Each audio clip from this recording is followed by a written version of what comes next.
We've got a late one on day 167, but we're not missing. One of the songs I played at church today, it's a classic. I love it. You're probably familiar with it, but it's called Surrounded. I think in parentheses it's Fight My Battles. And it's a very simple song. It kind of keeps repeating the same few lines. But if you haven't heard of it, it goes like this. It says, "It may look like I'm surrounded, but I'm surrounded by you." Talking about God. Again, it may look like I'm surrounded, but I'm surrounded by you. And then it just keeps repeating that this is how I fight my battles. And I resonate a lot with that. Is like God, I had a video, it was day 154 a couple weeks ago, but God makes a way even when there is no way. God makes a way for us. And this song's getting at the same theme of even if it looks like we are surrounded at all angles and there's not any chance for us to move, whether that's moving out of indecision because of a difficult thing coming up that we don't know what to do, or whether we're in a difficult relationship and we don't know how it's going to unfold, or there's some addiction that you're battling in your life and you don't think you're going to be able to get out of it, or you're in some dark place and you don't see light at the end of the tunnel. It's like what you're actually surrounded by in this life is your creator, and it's God.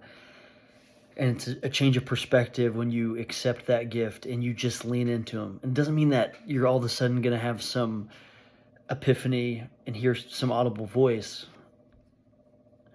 But if you just keep leaning in, tuning that radio dial to have eyes to see and ears to hear Jesus in your life, your perspective in due time will change, and I fully believe that.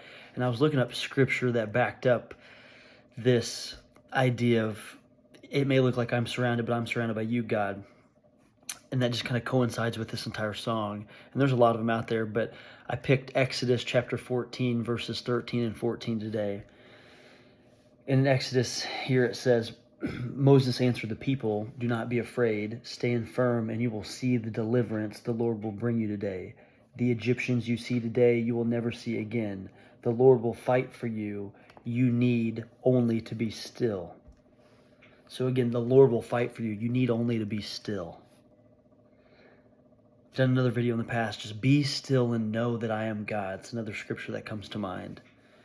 But why as humans do we just want to fight our own way out of it? And we want to take all this control when actually the best place that we can be is out of control to ourselves and giving it to God, because his provision and his sustaining is so much better than what we can do on our own. It can seem scary, but just putting in day after day this pursuit of Jesus is going to be not only the most calming thing to us, but it's going to be the best thing for our present and absolutely the best thing for our future. In my application study Bible, it gives a little more context here about Exodus 14, verses 13 through 14. It says, "The people were hostile and despairing, but Moses encouraged them to watch the wonderful way God would rescue them. Moses had a positive attitude. When it looked as if they were trapped, Moses called upon God to intervene. We may not be chased by an army personally in our lives, but we may still feel trapped. Instead of giving in to despair, we should adopt Moses' attitude to stand firm and see the deliverance the Lord will bring." The more I read into these people, Noah, Peter, Paul, Moses, I mean, you could go on, Job. It's just these people had difficult circumstances, but they chose to love and trust God amidst their difficult circumstance. Like, your attitude is absolutely a choice. And sometimes we're tested in major ways. I can't even imagine, like, some of the people that I know that are going through some really difficult things right now. It's like, how do they keep going? I know it's rich coming from me just doing these videos when there's not some massive life-threatening storm currently in front of me. But no matter if you're in the midst of a storm, or maybe you just got out of one, or maybe you're not in one at all, but one's coming your way and you don't know it, wherever you're at in your walk, in your life, I still think that even if you're, no matter where you're at in life, you can still build this foundation of just daily inputs of having a relationship with God and trusting in God And no matter if your earthly life is easy and great right now, or even if you're facing on the opposite side of the spectrum some major life storms where you don't even know if your tomorrow is promised on this earth, regardless of where you fall in that spectrum, if you're just giving your best and your first fruits to Jesus, your perspective will change in this life. It will change for the better in this life. It's not always going to mean that the outcome that you want is going to happen. But I'm just praying for that perspective change in my life, to lean on Jesus and to truly want his will to be done over my own.